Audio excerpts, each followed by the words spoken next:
namatay. Worth of 10 nun. Isa lang ang nabuhay. Ang tagal kasi mag-reply yung Pilipina na bibilihan ko sana na nirecommend nila. Hindi siya nag-reply, so sa iba ako bumili. Ngayon, dahil ang pangit ng niya, benta niya. So, sa iba tayo, hindi na mauulit. Kaya pag nag-business ka, dapat good quality yung ibibenta mo para maulit kang pag-orderan. Buy next. Ngayon na, pangit pala. So, hindi na tayo makakaulit. Kasi, tingnan nyo, tagay tayo. Hindi pa makita. Ito na lang tayo. Nakailang lipat kasi. Ito na kaya dito. Ito na lang na.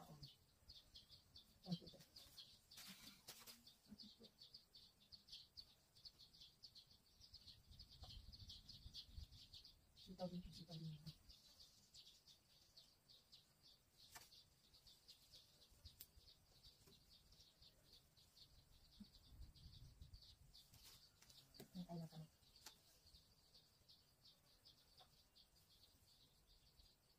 Sorry.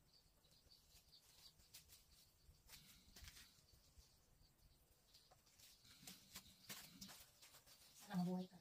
Please. Siya si Sigarilyas. Hindi ko alam kung siya si Sigarilyas o sino sa kanilang dalawang Sigarilyas. Kahit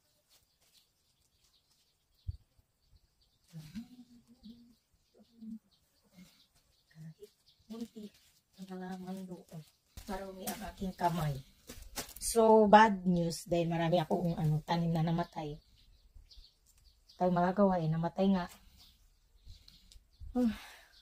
Kakainis lang.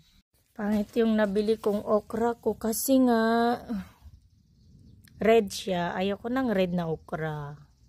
Binili ko to sa Kupang sa internet. Ito namang iba kasi binili ko sa Facebook. So, ito din. Ito yung okra na green. Wala, namatay sila lahat. Eh, hindi naman lahat. May isang nabuhay. So,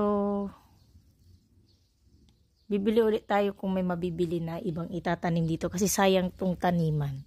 Tataniman natin ulit yan. Tataniman natin itatanim natin dito.